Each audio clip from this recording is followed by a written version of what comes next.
The strangest thing about that night wasn't the rain. It was the little girl standing alone in it. The November wind cut through my coat as I stepped out of Lincoln Elementary carrying a canvas tote full of ungraded papers and a travel mug that had gone cold hours ago.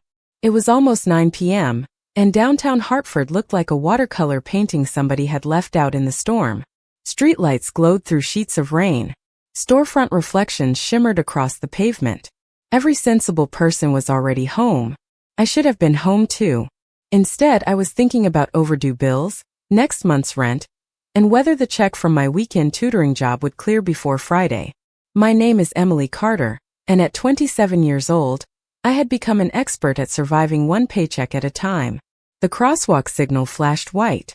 I pulled my hood tighter and started across the street. That's when I heard it. Not a scream. Not a shout. A quiet sound. A child crying. I stopped so suddenly that cold rain splashed against my ankles. The sound came again, carried by the wind from somewhere beyond a narrow alley between a laundromat and a closed pharmacy. My stomach tightened. Most people would have kept walking. Maybe they would have called someone. Maybe they would have convinced themselves they imagined it. I couldn't. I followed the sound into the alley, my sneakers splashing through puddles. The farther I went, the quieter the city became until all I could hear was rain tapping against metal dumpsters and the distant hum of traffic. Then I saw her. A little girl stood beneath a flickering security light wearing a white sweater that was soaked through with rain. She couldn't have been older than 6. Her blonde hair clung to her cheeks. In one hand she held a worn stuffed rabbit, in the other nothing at all. No umbrella. No jacket. No adult. Just a child standing alone in the cold. My heart dropped. "Hey, sweetheart," I called gently. "Are you okay?" She looked up immediately. Huge blue eyes met mine. For a second she didn't answer. Then her lower lip trembled. "I can't find my daddy." For words. That's all it took. Every worry I'd been carrying disappeared. I hurried forward and crouched beside her. "What's your name?" She hesitated. "Lily." "Okay, Lily. I'm Emily." I offered a small smile. "Do you know your phone number?" She shook her head. "Your address." Another shake. Rainwater dripped from her eyelashes. I slipped off my coat and wrapped it around her small shoulders. She looked surprised. "You'll be cold," she whispered. "I'll survive." A tiny smile appeared before vanishing again. Then something caught my attention. Across the street, partially hidden behind the curtain of rain, sat a black SUV with its headlights off. Maybe it belonged to someone nearby. Maybe it didn't. But a strange feeling crawled up my spine. The vehicle hadn't moved since I'd entered the alley. Lily followed my gaze and immediately stepped closer to me. Her small fingers wrapped around my hand. "Please don't leave," she whispered. I squeezed her hand gently. "I'm not going anywhere." At that moment I had no idea who she was. I didn't know her father. I didn't know the world she came from. I only knew one thing. A little girl was scared, alone, and looking at me like I was the safest person in the city. And somehow that simple moment was about to change both of our lives forever. The little laundromat on the corner was still open. Bright fluorescent lights spilled onto the sidewalk as I guided Lily through the door, both of us dripping rainwater onto the worn tile floor. Warm air wrapped around us immediately, carrying the scent of detergent and fabric softener. It felt like stepping into another world. The elderly woman behind the counter glanced up from a crossword puzzle and offered a sympathetic smile when she saw Lily. "Rough night out there," she said. "You could say that." I found an empty plastic chair near the window and helped Lily sit down. My coat nearly swallowed her small frame. She clutched the stuffed rabbit against her chest and watched the rain race down the glass. "Are you hungry?" I asked. She nodded so slightly I almost missed it. The vending machine near the back of the laundromat contained little more than crackers and granola bars.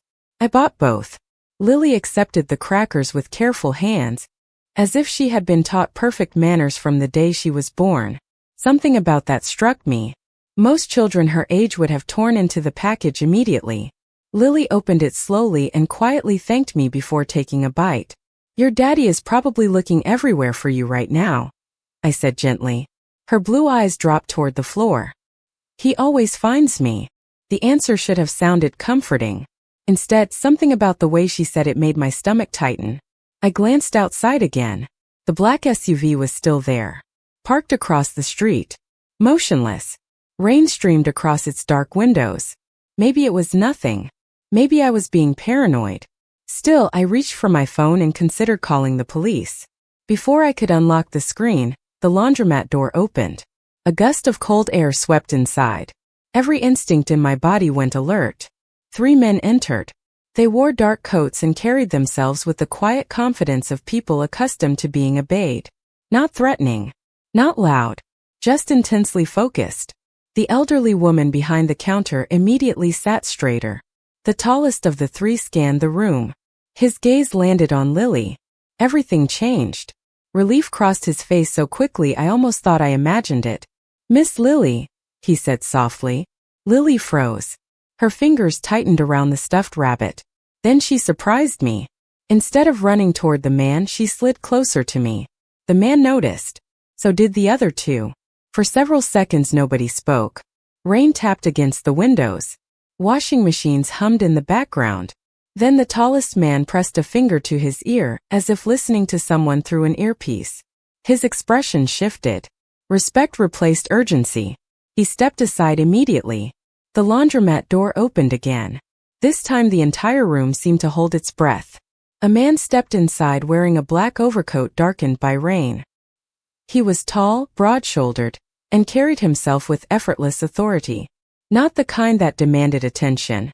The kind that simply received it. His dark hair was damp from the storm. His sharp features looked carved from stone. But it was his eyes that caught me. Cold. Focused. Intelligent. They swept across the room and landed directly on Lily. The transformation was immediate. Every trace of hardness vanished for a single heartbeat. Then his gaze shifted to me. I felt it like a physical force. Careful. Measuring. Unreadable. Lily stood suddenly beside me and whispered 2 words that explained everything. "That's my daddy." For a moment nobody moved. Lily stood beside me clutching my coat around her shoulders while rain streaked down the laundromat windows behind us. The man she had called daddy took a slow step forward. His attention never left her face. "Lily."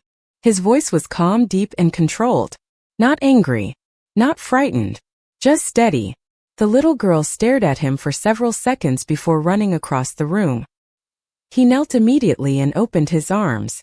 She collided with him so hard that the stuffed rabbit nearly slipped from her grasp. I looked away, suddenly feeling like I was witnessing something private. His hand moved gently through her damp hair. He closed his eyes for the briefest moment as if releasing a breath he had been holding for hours. When he stood again, Lily remained glued to his side. One small hand wrapped around his coat sleeve. The room seemed different now. Safer somehow, yet strangely more tense. The 2 men standing near the door watched everything carefully. The elderly woman behind the counter had completely abandoned her crossword puzzle. Then the man's gaze returned to me. "You found her?" he asked. The question was simple. The weight behind it was not. "She was alone in an alley," I answered. "Cold. Scared. And completely soaked." Something flickered in his expression. Not surprise. Something closer to concern. He looked down at Lily. "Were you hurt?" She shook her head. "Emily gave me her coat." His eyes shifted toward the oversized coat hanging from her shoulders. For the first time, I noticed how exhausted he looked beneath all that composure. Not physically exhausted. Emotionally. Like someone carrying responsibilities too heavy for one person. "Thank you," he said. The words sounded sincere. I was not expecting that. "She is a child," I replied. "Anyone would have helped her." One of the men near the door glanced at the floor as if he disagreed. The father studied me for another second. Not everyone would have. Silence settled between us. Outside, thunder rolled somewhere in the distance. Then Lily tugged on his sleeve. "Can Emily come too?" Every adult in the room froze. I blinked. "Come where?" Lily looked at me as though the answer were obvious. "Home." A nervous laugh escaped before I could stop it. "I think your father can handle things from here." "Please," she whispered. Her blue eyes looked enormous. The man rubbed a hand across his jaw. The expression on his face suggested this was not the first time his daughter had surprised him. "Lily," he said gently, "Emily has her own home." Lily lowered her head immediately. The disappointment on her face hit me harder than it should have. I had known this child for less than an hour. Somehow it already felt longer. "It is okay," I told her softly. "You are safe now." She nodded, but she did not look convinced. The father watched the exchange carefully. Then his attention moved toward the window, toward the rain, toward the dark street beyond. Something changed in his eyes. A subtle shift. Sharp. Alert. Calculating. The same feeling crawled up my spine that I had experienced when I first noticed the black SUV. He looked back at me. "Miss Carter," he said. I immediately wondered how he knew my name. "There is something I need to ask you." My pulse skipped. His expression remained unreadable. "Before tonight, had you ever seen my daughter before?" The question caught me off guard. For a second I simply stared at him. Rain tapped softly against the windows while the dryers hummed in the background. "No," I said finally. "I have never seen her before tonight." His eyes stayed on mine as if measuring the truth of every word. I fought the urge to look away. There was something unsettling about being studied that closely by someone who seemed to miss nothing. After several seconds he nodded once. "I believe you." Relief slipped through me before I could stop it. Then a new question immediately took its place. "How do you know my name?" One corner of his mouth moved slightly. Not quite a smile. "When my daughter disappeared, people began gathering information quickly. That answer should not have satisfied me. Somehow it did." The two men near the door remained silent, watching the street outside. The atmosphere had shifted again. Everyone seemed alert, waiting for something. Lily leaned against her father and yawned. The sound immediately softened his expression. He looked down at her. "You should be home." "I know." Her voice was small. "I am sorry." He crouched slightly so they were eye level. "You do not need to apologize for being scared." The words surprised me. Everything about him suggested authority and control. Yet the way he spoke to his daughter was patient, careful, almost protective in a way that felt deeply personal. Lily hesitated. "I got lost." "I know. I tried to remember what you said." "And you did." He brushed a damp strand of hair behind her ear. "You stayed where people could see you. That was smart." Lily seemed to brighten at the praise. Watching them together made something ache unexpectedly inside my chest. My father had left when I was 11. There had been no reassuring voice. No calm presence telling me everything would be fine. Just silence and unanswered questions. The memory arrived suddenly and left just as quickly. The man stood again. "I owe you my gratitude, Miss Carter." "You do not owe me anything." "I disagree." His gaze moved toward Lily. "She is the most important person in my life." The sincerity in his voice made it impossible to doubt him. For the first time I found myself wondering who he really was. Not just a wealthy man with security following him everywhere. Something else. Something larger. The thought made me glance toward the black SUV still parked outside. One of the men near the door noticed. His expression hardened immediately. He leaned toward the father and spoke quietly enough that I could not hear the words. The reaction was instant. Every trace of warmth disappeared from the man's face. His eyes shifted toward the vehicle across the street. The room seemed to grow colder. Lily noticed it too because she reached for his hand.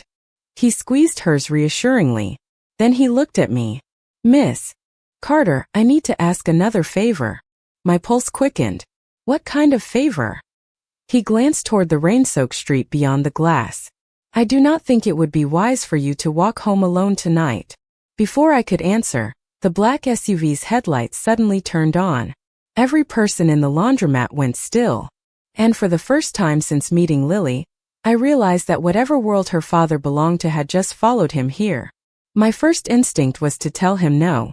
I had spent my entire adult life avoiding situations that felt complicated, mysterious, or dangerous. I taught third graders. I worried about lesson plans and utility bills. I did not get into black SUVs with strangers. Yet as the headlights glowed through the rain outside, something about the atmosphere inside the laundromat made me hesitate. The men near the door exchanged quiet looks. Lily tightened her grip on her father's hand. Even the elderly woman behind the counter seemed to sense the tension. I live 6 blocks away, I said. I can walk. The man's expression remained calm. Normally, I am sure you can. His eyes shifted briefly toward the street. Tonight may not be normal. I crossed my arms. You still have not told me your name. For the first time, a genuine smile appeared. Small, brief, surprisingly human. Adrian Blackwell. The name meant nothing to me. Least it should have. Yet one of the men standing nearby immediately straightened when he heard it spoken aloud. Adrian noticed. So did I. Emily Carter, I replied. I know. The answer should have bothered me more than it did. Before I could think of a response, Lily stepped closer. Please come with us. I looked down at her. She had fallen asleep standing up twice in the last 10 minutes and was clearly exhausted. Her small face looked pale beneath the fluorescent lights. Just until the rain stops, she added hopefully. Adrian exhaled softly as if accustomed to losing arguments against his daughter. Miss Carter is under no obligation to do anything she does not want to do. Lily's shoulders slumped immediately. The disappointment was so genuine that I almost laughed. Almost. Instead, I found myself asking a question I had not planned to ask. How far away is your home? Adrian raised an eyebrow. About 20 minutes. And Lily will be safe there? His expression changed instantly. Not dramatically, just enough for me to notice. There is nowhere safer. I believed him. I did not know why. Maybe it was the certainty in his voice. Maybe it was the way Lily trusted him completely. Or maybe it was because despite everything strange about this night, the one thing that felt real was how much he cared about his daughter. Another flash of lightning illuminated the street outside. The black SUV remained parked across the road. Waiting. Watching. My stomach tightened. Adrian followed my gaze. You see why I asked. I swallowed. One ride. Then I go home. Lily's face lit up like Christmas morning. Adrian looked less surprised than amused. Very well. One of the men opened the door immediately. Cold air rushed inside. Rain pounded the sidewalk harder than before. Adrian removed his own coat and draped it around Lily before lifting her into his arms. She rested her head against his shoulder almost instantly. The movement looked practiced. Familiar. Like something they had done 1,000 times. We stepped outside together. The rain soaked my hair within seconds. A line of black vehicles waited along the curb. Their engines idled quietly beneath the storm. I stopped walking. There were not 1 or 2 security vehicles. There were several. Enough to make me realize Adrian Blackwell was not simply wealthy. Whatever world he belonged to operated by entirely different rules. Then one of the drivers opened a rear door. Warm light spilled onto the wet pavement. Adrian looked back at me. After you, Miss Carter. And for reasons I still could not fully explain, I stepped inside. The door closed with a soft thump behind me. Almost immediately, the noise of the storm faded into the background. The interior of the SUV felt more like a private lounge than a vehicle. Soft leather seats. Warm lighting. A faint scent of cedar and coffee lingering in the air. I sat carefully on one side while Adrian settled across from me with Lily asleep against his shoulder. For several minutes, nobody spoke. Rain streaked across the tinted windows. City lights blurred into gold and silver smears as the convoy moved through downtown Hartford. I kept telling myself this was temporary. One ride. One strange detour in an otherwise ordinary life. Yet nothing about tonight felt ordinary anymore. Lily shifted slightly in her sleep. Adrian adjusted the coat around her without waking her. The movement was automatic. Protective. Familiar. It was the kind of gesture people made when they loved someone more than themselves. She trusts you, he said suddenly. I looked up. What? His eyes remained on his daughter. Lily. He paused. She does not usually trust strangers. I glanced at the sleeping child. Maybe she was scared. Perhaps. His voice was thoughtful. But even when she is frightened, she keeps her distance from people. I remembered how tightly she had held my hand in the alley. The memory made me smile despite myself. She is a good kid. Something softened in his expression. She is my entire world. The honesty caught me off guard. Most powerful people seem determined to hide their vulnerabilities. Adrian had just revealed his without hesitation. Before I could respond, one of the men seated near the front turned slightly. "Sir." Adrian's attention sharpened instantly. "What is it?" The man lowered his voice. I could not hear every word. Only fragments. "Vehicle. Distance. Monitoring. Nothing immediate." Adrian nodded once. The conversation ended there. Yet the knot in my stomach returned. Whatever had happened tonight was clearly not as simple as a child wandering away from home. Adrian noticed my expression. "You are wondering what is going on. That obvious?" "Yes." I sighed. "I am a teacher. My biggest daily crisis is usually a broken crayon or a missing homework assignment. Tonight feels a little different." To my surprise, he laughed quietly. The sound transformed him completely.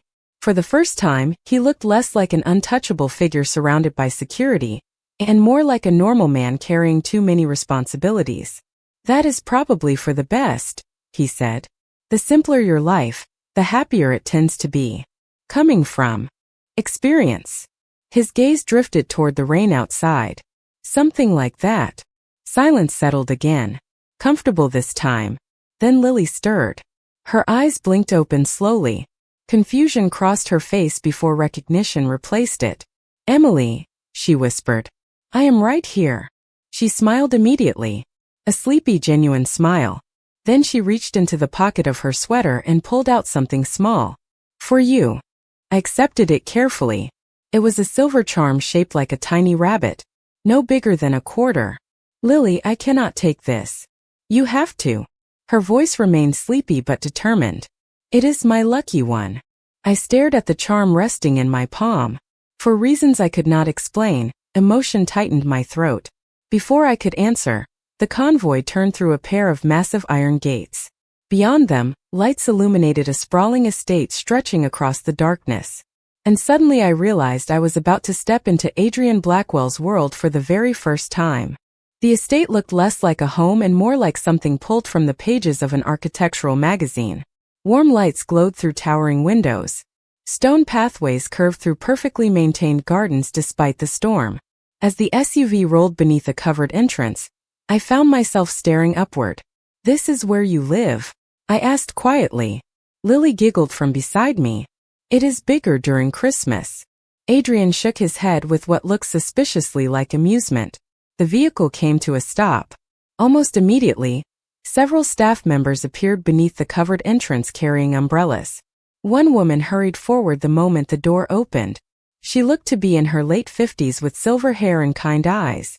The second she saw Lily, emotion flooded her face. "Miss Lily." Lily launched herself forward.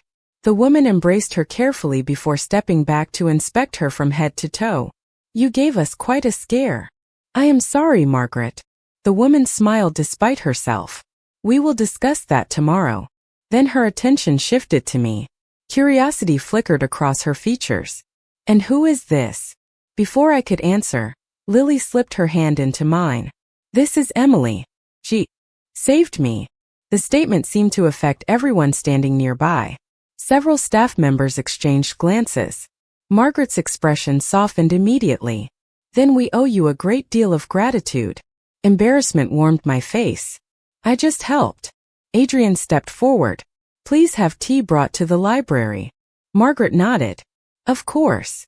The word library barely registered until I stepped inside. The entrance hall alone was larger than my entire apartment building. Marble floors reflected crystal chandeliers overhead. A grand staircase curved toward the second floor. Paintings lined the walls. Everything looked elegant without feeling cold. Yet despite the luxury, there was something unexpected about the house. It felt lived in. Family photographs sat on tables. Children's drawings hung in frames along one hallway. One crayon picture immediately caught my attention. A stick figure with blonde hair stood beside a taller figure in a black suit. The words "Daddy" and "Me" were written beneath them in uneven handwriting. I smiled before I could stop myself. Adrian noticed. "Her masterpiece." "I like it." His eyes lingered on the drawing. "So do I." We entered a large library filled with floor-to-ceiling bookshelves. A fire crackled softly inside a stone fireplace. The warmth felt wonderful after the cold rain.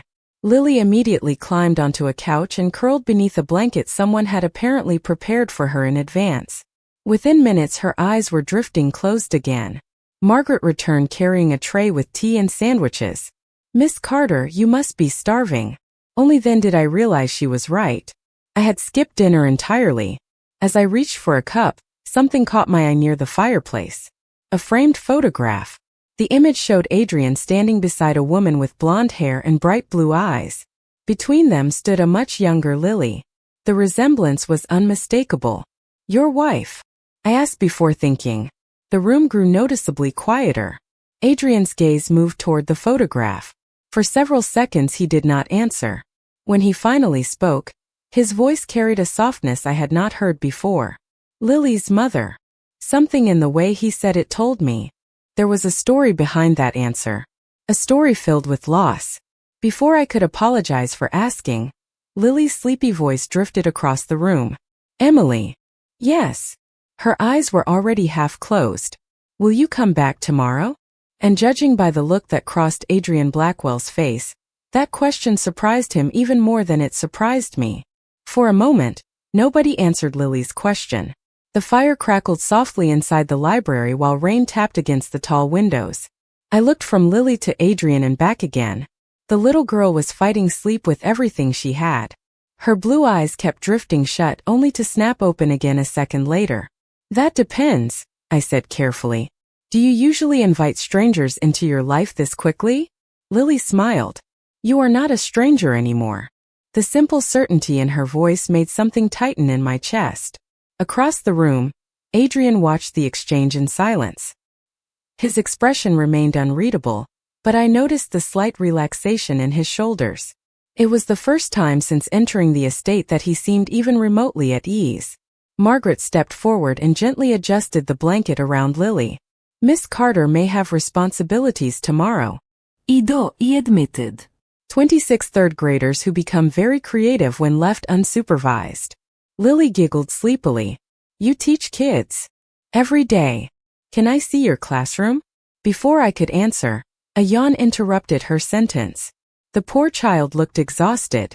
Adrian moved toward the couch. "Time for bed." Lily immediately reached for his hand. "Only if Emily says good night." I laughed softly. "That sounds like emotional blackmail." "It works on him too," Margaret said under her breath. To my complete surprise, Adrian actually smiled. The expression transformed him. For a brief moment he looked years younger. Less guarded. More human. I walked over to the couch and crouched beside Lily. "Good night, sweetheart." "Promise you will come back?" I hesitated. Promises mattered. Especially to children. "I can promise I will try." Apparently that was enough. Lily nodded and finally allowed her eyes to close. Within seconds, sleep claimed her completely. Adrian carefully lifted her into his arms. The tenderness of the gesture caught me off guard again. Everything about this man contradicted itself. He carried himself like someone accustomed to authority, yet every interaction with his daughter revealed a gentleness he made no effort to show the rest of the world. Once Lily was gone, the room felt strangely quieter. Margaret followed them toward the staircase before disappearing from sight. Suddenly it was just Adrian and me standing beside the fire. The silence stretched between us. Not uncomfortable, just unfamiliar. I wrapped my hands around my teacup. "She is a remarkable little girl." Adrian looked toward the doorway where Lily had disappeared. "She gets that from her mother." The sadness in his voice was subtle but impossible to miss. I glanced again toward the family photograph on the mantel. She must have been special. For several seconds he did not answer. The firelight reflected in his eyes. She was. Nothing more. Yet somehow that single word carried an entire history. I respected him enough not to ask further questions. Outside, the storm had finally begun to weaken. The rain sounded lighter now. Softer. Adrian checked the time on his watch before turning back toward me. "I should have someone drive you home." I stood and nodded. "Thank you." As we walked toward the entrance hall, something caught my attention. A framed photograph sitting on a side table near the staircase. It showed a younger Adrian standing beside several people. Most of the faces meant nothing to me. Except one. My footsteps slowed instantly. My pulse skipped. Because among the group stood a man I recognized from somewhere I could not explain. Someone connected to a memory I had not thought about in years. And suddenly, for the first time that night, I had the strange feeling that finding Lily might not have been a coincidence at all. My feet stopped moving before I even realized it. The photograph sat in a silver frame near the staircase, illuminated by a small lamp overhead. Everyone else might have walked past it without a second glance. I could not. My heart began beating faster. The man standing 3 rows behind Adrian looked familiar. Not in the vague way strangers sometimes do. Familiar in the way old memories suddenly return after years of silence. I stepped closer. The image showed a charity event from years earlier. Elegant clothes, smiling faces, perfect lighting. Yet my attention remained fixed on that one face. A man with dark hair and kind eyes. Someone I had seen before. Somewhere. Is something wrong? Adrian's voice pulled me back. I looked over my shoulder. He had noticed immediately. Of course he had. He seemed to notice everything. This photograph, I said carefully. Who is that? His gaze followed mine. The moment he saw where I was pointing, his expression changed. Not dramatically, just enough for me to notice. Why do you ask? I stared at the image again. A memory flickered at the edge of my mind. Bright sunlight. A crowded park. A little boy laughing. Then it disappeared before I could fully grasp it. I think I have seen him before. Adrian stepped beside me. The air seemed heavier somehow. That is Daniel Mercer. The name hit me like a distant echo. Daniel Mercer. My breath caught. Suddenly the memory returned. I was 16 years old, volunteering at a community fundraiser with my mother. Daniel Mercer had been there helping organize donations for local schools. I remember because he had spent nearly an hour carrying supplies while making every child in the room laugh. He helped fund after-school programs years ago, I said quietly. Adrian looked genuinely surprised. You knew him? Not personally. My eyes remained on the photograph. But I remember him. Silence followed. Then Adrian spoke softly. He was one of my closest friends. Something in his voice made me turn. The sadness was unmistakable. Not fresh. Older. Deeper. The kind of grief that settles into a person's bones and never completely leaves. I asked. Adrian looked back toward the photograph. Daniel passed away several years ago. I lowered my gaze immediately. I am sorry. He nodded once. Neither of us spoke for several seconds. The estate seemed quieter than before. Almost reflective. Then something unexpected happened. Adrian reached toward the frame and adjusted it. Slightly. The gesture was small.